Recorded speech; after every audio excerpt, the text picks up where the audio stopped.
HRP में आप सभी का स्वागत है। देखिए, अभी एक लिख रहा था ना, जब ज़रूरत ना थी हमारी, सबने अपनी चौखट से निकाला। ऐसा भी एक साल था मेरा, हमें हर एक ने दुत्कारा। ये हम अपने पर भी कुछ लिखे हैं, कुछ समाज के मेरे जैसे लोगों पे लिखे हैं। लेकिन अभी हम लिख ही रहे थे कि 3 बच्चों सहित एक माँ-बाप सुसाइड कर लिए हैं। वो आया, हाइलाइट होने लगी, तो हम देखे, बड़ा विचित्र लगा कि इतना अभी हम, नहीं तो हम 24 घंटा शॉर्ट्स वगैरह HRPA के लिए देखते रहते हैं कि कहीं कुछ घटना हो रही है, क्या हो रही है। न्यूज़ वाले डालते हैं तो हम अपने HRPA न्यूज़ चैनल वाले यूट्यूब पे हम डाल देते हैं।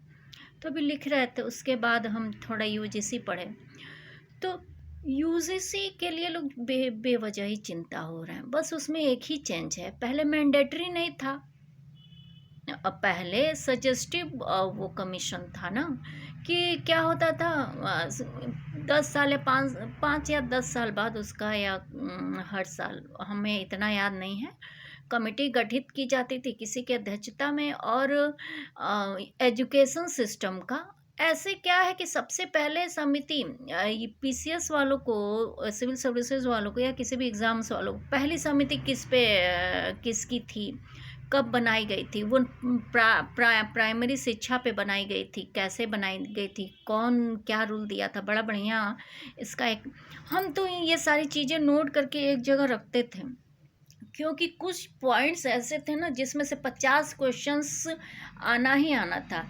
कौन सबसे बड़ा, कौन सबसे छोटा, कौन अवार्ड कौन पाया, कौन सा खेल में कौन ये हुआ, इस तरह करके ना, कम से कम कुछ टॉपिक्स ऐसे थे जिनमें से एक एक क्वेश्चन आना ही आना है। तो उसमें से एक ये भी आता है कि सबसे पहला समिति कौन था, तो अभी मंडल आयोग कह रहे हैं, ये जो आयोग है, तो इसमें मैंडेटरी किया गया है, अब इसको लीगल बना दिया गया है। पहले ये उतना ऑथराइज नहीं था, अगर लीगल है तो ठीक है, ये तो बहुत अच्छा है कि आपका यूनिवर्सिटी ग्रांट कमीशन यदि मैंडेटरी उसके बनाए हुए रूल्स हैं, तो एजुकेशन सेक्टर में कुछ अच्छा वो रूल्स बना सकता है, क्योंकि वो प्रॉपर उसी लिए है। बस आप ये मनाइए कि पैसा खाकर वो ग्रेडिंग ना करे यूनिवर्सिटीज़ का, नहीं तो गड़बड़ हो जाएगा।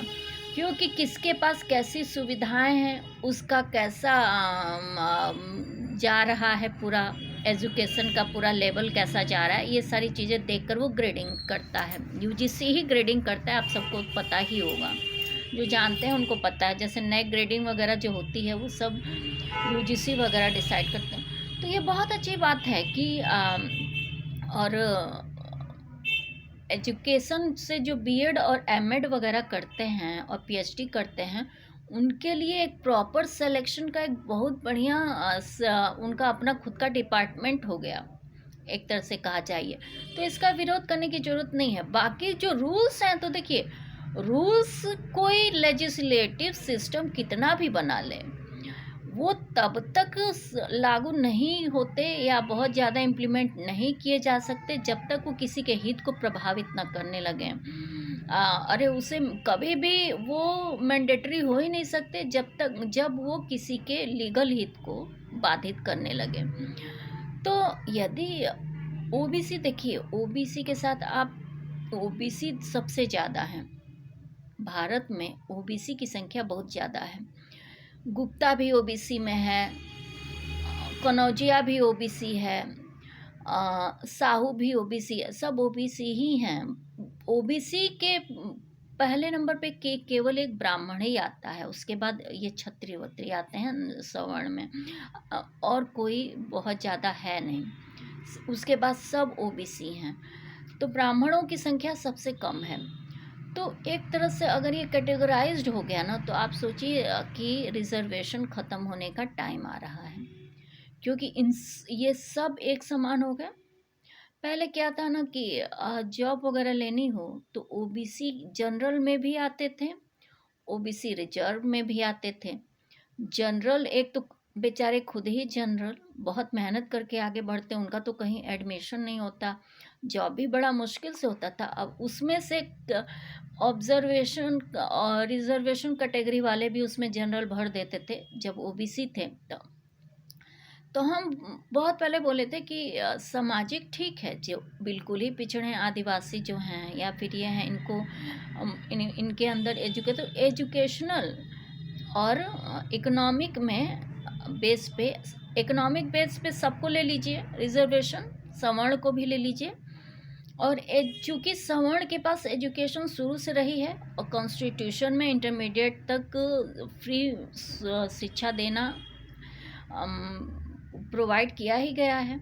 जो गरीब हैं फॉर्म भर देंगे, अपना वो सब भर देंगे तो अपना हो ही जाता है, कोई दिक्कत तो है नहीं, सरकारी स्कूलों में शिक्षा तो मिल ही जाती है।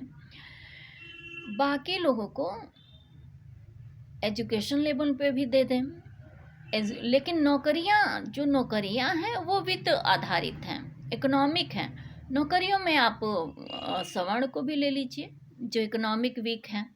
तो देखिए सवर्ण के लिए रूल बनाए थे लोग। और ये हम देखिए, एक बार आरक्षण मूवी बनी थी, आप लोग को याद होगा, उस टाइम हम ओबीसी लोगों को और रिजर्वेशन लोगों को मोटिवेट करते थे, जो भी होते थे, कि आप लोग अपने आप को क्या इन्फीरियरिटी कॉम्प्लेक्स, कहाँ किस बात का इन्फीरियरिटी कॉम्प्लेक्स।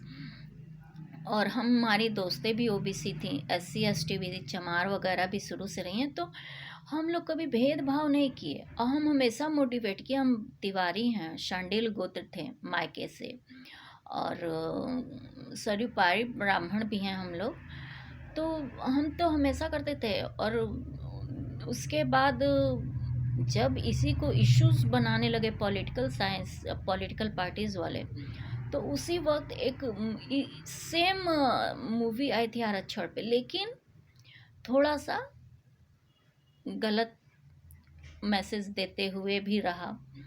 लेकिन ठीक है, आई ना, तो हमें नहीं लगता कि यूजीसी के जितने पॉइंट्स हैं, अभी हम एक एआई से समझने की कोशिश कर रहे थे।